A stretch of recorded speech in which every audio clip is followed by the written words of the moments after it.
जय माता दी। मेरे सभी प्यारे दोस्तों, मैं लक्ष्मी शर्मा बड़ों को चरण स्पर्श, छोटों को प्यार और बराबर वालों को दिल से नमस्कार करती हूँ।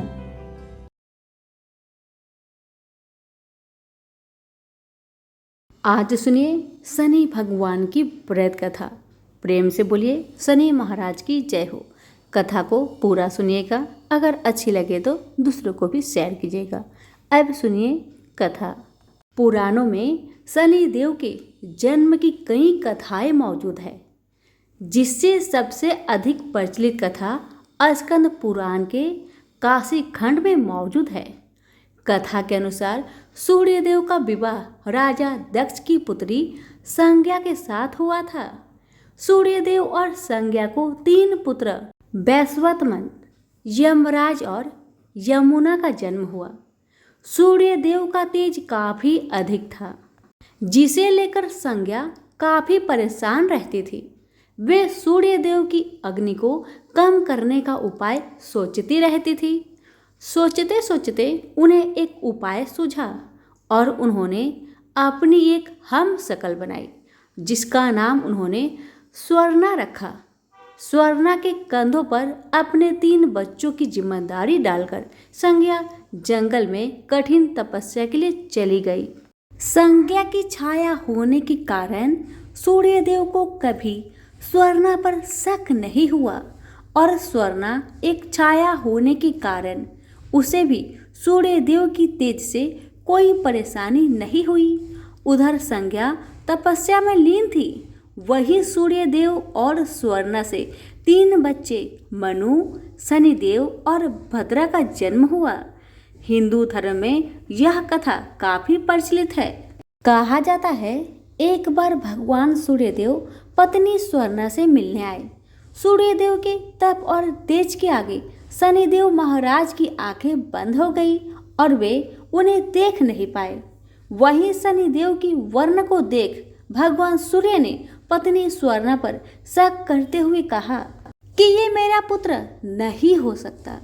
ये बात सुनते ही शनिदेव के मन में सूर्यदेव के लिए शत्रु भाव पैदा हो गए, जिसके बाद उन्होंने भगवान शिव की कठिन तपस्या करनी शुरू कर दी। शनिदेव की कठिन तपस्या के बाद भगवान शिव प्रसन्न हुए और उन्हें वरदान मांगने को कहा। इस बात पर शनिदेव ने शिव जी से कहा कि सूर्यदेव मेरी माँ का अनादर और प्रताड़ित करते हैं, जिस वजह से उनकी माता को हमेशा अपमानित होना पड़ता है। उन्होंने सूर्यदेव से ज्यादा शक्तिशाली और पूजनीय होने का वरदान मांगा। शनिदेव की इस मांग पर उन्होंने शनिदेव को 9 ग्रहों का स्वामी होने का वरदान दिया। उन्हें सबसे श्रेष्ठ स्थान की प्राप्ति हुई। इतना ही नहीं, उन्हें ये भी वरदान दिया गया कि सिर्फ मानव जातक का ही नहीं, बल्कि देवता, असुर, गंधर्व, नाग और जगत के सभी प्राणी उनसे भयभीत रहेंगे। प्रेम से बोलिए शनि महाराज की जय हो। एक ब्राह्मण को सपने में नीली घोड़ी पर नीले कपड़े पहने एक आदमी दिखाई देता है और कहता है, हे ब्राह्मण देवता, मैं तेरे लगूंगा। ब्राह्मण घबरा कर उठ गया। अगले दिन यही सपना उसे फिर आता है। यह सपना उसे रोज आने लगा। वह परेशान हो गया और चिंता के मारे दुबला होने लगा। उसकी पत्नी ने कारण पूछा तो उसने सपने के बारे में बताया। ब्राह्मणी बोली, वे अवश्य ही शनि महाराज होंगे। अब की बार देखे तो कहना लग जाओ, पर 1.25 पहर से ज्यादा मत लगना। उस दिन सपना आने पर ब्राह्मण ने कहा, लग जाओ, पर कितने समय के लिए लगोगे? शनि जी बोले, 7.5 वर्ष का लगूंगा। ब्राह्मण ने कहा, क्षमा करे शनि जी, इतना भारी तो मुझसे झेला नहीं जाएगा। तब शनि जी बोले, तो 5 वर्ष का लग जाऊंगा। ब्राह्मण बोला, यह भी मेरे लिए ज्यादा है। शनि जी बोले, 2.5 साल का लग जाओ। ब्राह्मण ने मना किया तो शनि जी कहने लगे, 1.25 पहर का तो लगूंगा ही, इतना तो कोढ़ी, कलंगी, भिखारी के भी लग जाता हूँ। तब ब्राह्मण ने कहा, ठीक है। ब्राह्मण को सवा पहर की शनि की दशा लग गई। ब्राह्मण ने नींद से जाकर ब्राह्मणी से कहा, मेरी सवा पहर शनि की दशा लग गई है, इसलिए मैं जंगल में जाकर यह समय बिताऊंगा। मेरे लिए खाने पीने का सामान बांध दे। मेरे पीछे से किसी से लड़ाई झगड़ा ना हो, इसका ध्यान रखना। ज्यादातर घर में ही रहना, बच्चों का भी ध्यान रखना। इस सवा पहर के समय में कोई गाली भी दे तो चुपचाप सुन लेना, बहस मत करना। यह सब समझाकर ब्राह्मण जंगल में चला गया। जंगल में ब्राह्मण एक पीपल के पेड़ के नीचे बैठ गया और हनुमान जी का पाठ करने लगा। एक पहर बीत गया। ब्राह्मण ने सोचा बाकी बचा समय रास्ते में बीत जाएगा, इसलिए वहां से चल दिया। रास्ते में एक बाड़ी में मतीरे लगे देखे। माली से एक मतीरा खरीदा, पोटली में बांधा और आगे बढ़ा। आगे एक आदमी मिला जो असल में शनिदेव थे। ब्राह्मण से पूछा, पोटली में क्या है? उसने कहा, मतीरा है। शनिदेव बोले, दिखाओ। ब्राह्मण ने पोटली खोली। उसमें राजकुमार का कटा हुआ खून से लथपथ सिर। शनिदेव ब्राह्मण को राजा के पास ले गए और कहा कि इस ब्राह्मण ने राजकुमार की हत्या कर दी है। इसके पास पोटली में राजकुमार का सिर है। राजा ने कहा, मैं यह नहीं देख सकता, इस ब्राह्मण को सूली पर चढ़ा दो। राजा के यहाँ हाहाकार मच गया। ब्राह्मण को सूली पर चढ़ाने से पहले पूछा गया कि उसकी कोई आखिरी इच्छा हो तो बताए। ब्राह्मण ने सोचा किसी तरह सवा पहर पूरा करना होगा। उसने कहा, वह रोज बालाजी की कथा सुनता है। मरने से पहले अंतिम बार बालाजी की कथा सुनना चाहता हूँ। ब्राह्मण को कथा सुनाने का प्रबंध किया गया। कथा कहते कहते सवा पहर पूरा हो गया। शनि की दशा टलते ही राजकुमार शिकार खेर कर लौटता हुआ दिखाई दिया।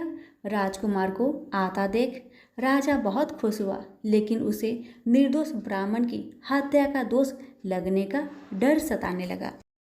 उसने तुरंत घुड़सवार सैनिकों को ब्राह्मण को आदर सहित ले आने के लिए भेजा।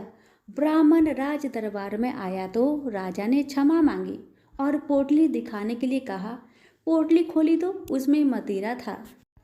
राजा ने इन सब के बारे में पूछा तो ब्राह्मण ने बताया, मुझे सवा पहर की शनिचर की दशा लगी थी, इस कारण यह सब तमाशा हुआ। राजा ने पूछा, यह दशा कैसे टलती है? ब्राह्मण बोला, राजा, ये सेठ के लगे तो काला हाथी या काला घोड़ा दान करे, गरीब के लगे तो पीपल की पूजा करे। तब बोले, साचा शनिचर कहिए, जाके पाव सदा ही पड़िए। शनि की कहानी सुने, तिल का तेल और काला उड़द दान करे, काले कुत्ते को तेल से चूपर कर रोटी खिलाए तो शनिचर की दशा उतर जाती है। राजा ने उसे मतीरा वापस दे दिया। घर आकर ब्राह्मण ने मतीरा काटा तो उसके बीज की जगह हीरे मोती निकले। ब्राह्मणी ने पूछा, यह कहाँ से लाए? आप तो कह रहे थे शनि की दशा लगी है। ब्राह्मण ने कहा, जब दशा लगी थी तो यही मतीरा राजकुमार का सिर बन गया था। उतरती दशा के शनि जी निहाल कर गए। हे शनि देवता, जैसे ब्राह्मण के शनि की दशा लगी वैसे किसी के ना लगे, निहाल सबको करे। प्रेम से बोलिए, शनि महाराज की जय हो। एक समय स्वर्गलोक में सबसे बड़ा कौन कि प्रश्न पर 9 ग्रह में वाद विवाद हो गया। विवाद इतना बढ़ा कि परस्पर भयंकर युद्ध की स्थिति बन गई। निर्णय के लिए सभी देवता देवराज इंद्र के पास पहुंचे और बोले, हे देवराज, आपको निर्णय करना होगा कि हम में से सबसे बड़ा कौन है। देवताओं का प्रश्न सुनकर देवराज इंद्र उलझन में पड़ गए। इंद्र बोले, मैं इस प्रश्न का उत्तर देने में असमर्थ हूँ। हम सभी पृथ्वी लोक में उज्जैनी नगरी में राजा विक्रम आदित्य के पास चलते हैं। देवराज इंद्र सहित सभी ग्रह उज्जैनिया नगरी पहुंचे। महल में पहुंचकर जब देवताओं ने उनसे अपना प्रश्न पूछा तो राजा विक्रमादित्य भी कुछ देर के लिए परेशान हो उठे, क्योंकि सभी देवता अपनी अपनी शक्तियों के कारण महान थे। किसी को भी छोटा या बड़ा कह देने से उनके क्रोध के प्रकोप से भयंकर हानि पहुंच सकती थी। अचानक राजा विक्रमादित्य को एक उपाय सूझा और उन्होंने विभिन्न धातुओं स्वर्ण, रजत, कांसा, तांबा, सीसा, रांगा, जस्ता, अबरक व लोहे के 9 आसन बनवाए। धातुओं के गुणों के अनुसार सभी आसनों को एक दूसरे के पीछे रखवाकर उन्होंने देवताओं को अपने अपने सिंहासन पर बैठने को कहा। देवताओं के बैठने के बाद राजा विक्रमादित्य ने कहा, आपका निर्णय तो स्वयं हो गया। जो सबसे पहले सिंहासन पर विराजमान है वही सबसे बड़ा है। राजा विक्रमादित्य के निर्णय को सुनकर शनि देवता ने सबसे पीछे आसन पर बैठने के कारण अपने को छोटा जानकर क्रोधित होकर कहा, राजा विक्रमादित्य, तुमने मुझे सबसे पीछे बैठाकर मेरा अपमान किया है। तुम मेरी शक्तियां से परिचित नहीं हो। मैं तुम्हारा सर्वनाश कर दूंगा। शनि देव ने कहा, सूर्य एक राशि पर 1 महीने, चंद्रमा 2.25 दिन, मंगल 1.5 महीने, बुध और शुक्र 1 महीने, बृहस्पति 13 महीने रहते हैं। लेकिन मैं किसी राशि पर 7.5 वर्ष 7.5 तक रहता हूँ। बड़े बड़े देवताओं को मैंने अपने प्रकोप से पीड़ित किया है। राम को 7.5 के कारण ही वन में जाकर रहना पड़ा और रावण को 7.5 के कारण ही युद्ध में मृत्यु का शिकार बनना पड़ा। राजा, अब तू भी मेरे प्रकोप से नहीं बच सकेगा। इसके बाद अन्य ग्रहों के देवता तो प्रसन्नता के साथ चले गए, परंतु शनिदेव बड़े क्रोध के साथ वहां से विदा हुए। राजा विक्रमादित्य पहले की तरह ही न्याय करते रहे। उनके राज्य में सभी स्त्री पुरुष बहुत आनंद से जीवन यापन कर रहे थे। शनिदेव अपना अपमान नहीं भूले। एक दिन राजा की परीक्षा लेने शनिदेव घोड़े के व्यापारी के रूप में राज्य पहुंचे। जब राजा विक्रमादित्य को इस बात का पता चला तो उन्होंने अपने अश्वपाल को कुछ घोड़े खरीदने के लिए भेजा। घोड़े बहुत कीमती थे। अश्वपाल ने जब वापस लौटकर इस संबंध में बताया तो राजा विक्रमादित्य ने स्वयं आकर एक सुंदर व शक्तिशाली घोड़े को पसंद किया। घोड़े की चाल देखने के लिए राजा उस घोड़े पर सवार हुए तो वह घोड़ा बिजली की गति से दौड़ पड़ा। तेजी से दौड़ता घोड़ा राजा को दूर एक जंगल में ले गया और फिर राजा को वहां गिराकर जंगल में कहीं गायब हो गया। राजा अपने नगर को लौटने के लिए जंगल में भटकने लगा, लेकिन उन्हें लौटने का कोई रास्ता नहीं मिला। राजा को भूख प्यास लगाई। बहुत घूमने पर उसे एक चारवाहा मिला। राजा ने उससे पानी मांगा। पानी पीकर राजा ने उस चारवाहे को अपनी अंगूठी दे दी। फिर उससे रास्ता पूछकर वह जंगल से निकलकर पास के नगर में पहुंचा। राजा ने एक सेठ की दुकान पर बैठकर कुछ देर आराम किया। उस सेठ ने राजा से बातचीत की तो राजा ने उसे बताया कि मैं उज्जैनी नगरी से आया हूँ। राजा के कुछ देर दुकान पर बैठने से सेठ जी की बहुत बिक्री हुई। सेठ ने राजा को बहुत भाग्यवान समझा और खुश होकर उसे अपने घर भोजन के लिए ले गया। सेठ के घर में सोने का एक हार खूंटी पर लटका हुआ था। राजा को उस कमरे में छोड़कर सेठ कुछ देर के लिए बाहर गया। तभी एक आश्चर्यजनक घटना घटी। राजा के देखते देखते सोने की उस हार को खूंटी निगल गई। सेठ ने कमरे में लौटकर हार को गायब देखा तो चोरी का संदेह राजा पर ही किया, क्योंकि उस कमरे में राजा ही अकेला बैठा था। सेठ ने अपने नौकरों से कहा कि इस परदेसी को रस्सियों से बांधकर नगर के राजा के पास ले चलो।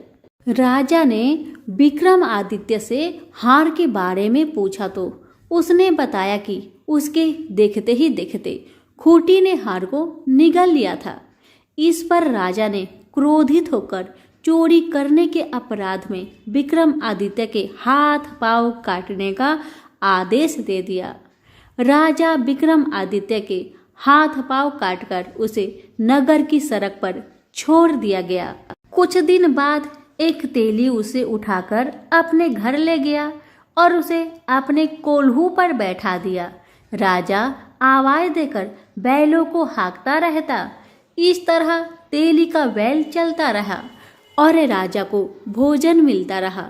शनि के प्रकोप की 7.5 पूरी होने पर वर्षा ऋतु प्रारंभ हुई। राजा विक्रमादित्य एक रात मेघ मल्हार गा रहा था कि तभी नगर के राजा की लड़की राजकुमारी मोहिनी रथ पर सवार उस तेली के घर के पास से गुजरी। उसने मेघ मल्हार सुना तो उसे बहुत अच्छा लगा और दासी को भेजकर गाने वाले को बुला लाने को कहा। दासी ने लौटकर राजकुमारी को अपंग राजा के बारे में सब कुछ बता दिया। राजकुमारी उसके मेघ मल्हार से बहुत मोहित हुई, अतः उसने सब कुछ जानकर भी अपंग राजा से विवाह करने का निश्चय कर लिया। राजकुमारी ने अपने माता पिता से जब यह बात कही तो वे हैरान रह गए। रानी ने मोहिनी को समझाया, बेटी तेरे भाग्य में तो किसी राजा की रानी होना लिखा है, फिर तू उस अपंग से विवाह करके अपने पांव पर कुल्हाड़ी क्यों मार रही हो। राजकुमारी ने अपनी जिद नहीं छोड़ी। अपनी जिद पूरी कराने के लिए उसने भोजन करना छोड़ दिया और प्राण त्याग देने का निश्चय कर लिया। आखिर राजा रानी को विवश होकर अपंग विक्रमादित्य से राजकुमारी का विवाह करना पड़ा। विवाह के बाद राजा विक्रमादित्य और राजकुमारी तेली के घर में रहने लगे। उसी रात स्वप्न में शनि देव ने राजा से कहा, राजा तुमने मेरा प्रकोप देख लिया, मैंने तुम्हें अपने अपमान का दंड दिया है। राजा ने शनि देव से क्षमा करने को कहा और प्रार्थना की, हे शनिदेव आपने जितना दुख मुझे दिया है अन्य किसी को न देना। शनिदेव ने कुछ सोचकर कहा, राजा मैं तुम्हारी प्रार्थना स्वीकार करता हूँ। जो कोई स्त्री पुरुष मेरी पूजा करेगा शनिवार को व्रत करके मेरी व्रत कथा सुनेगा, उस पर मेरी अनुकंपा बनी रहेगी। प्रातःकाल राजा विक्रमादित्य की नींद खुली तो अपने हाथ पांव देखकर राजा को बहुत खुशी हुई। उसने मन ही मन शनिदेव को प्रणाम किया। राजकुमारी भी राजा के हाथ पांव सही सलामत देखकर आश्चर्य में डूब गई। तब राजा विक्रमादित्य ने अपना परिचय देते हुए शनिदेव के प्रकोप की सारी कहानी सुनाई। सेठ को जब इस बात का पता चला तो दौड़ता हुआ तेली के घर पहुंचा और राजा के चरणों में गिरकर क्षमा मांगने लगा। राजा ने उसे क्षमा कर दिया, क्योंकि यह सब तो शनिदेव का प्रकोप के कारण ही हुआ था। सेठ राजा को अपने घर ले गया और उसे भोजन कराया। भोजन करते समय वहां एक आश्चर्यजनक घटना घटी। सबके देखते देखते उस खूंटी ने हार उगल दिया। सेठ जी ने अपनी बेटी का विवाह भी राजा के साथ कर दिया और बहुत से स्वर्ण आभूषण धन आदि देकर राजा को विदा किया।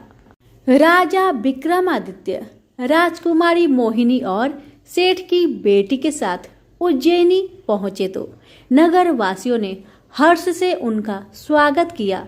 अगले दिन राजा विक्रमादित्य ने पूरे राज्य में घोषणा कराई कि शनिदेव सब देवों में सर्वश्रेष्ठ है।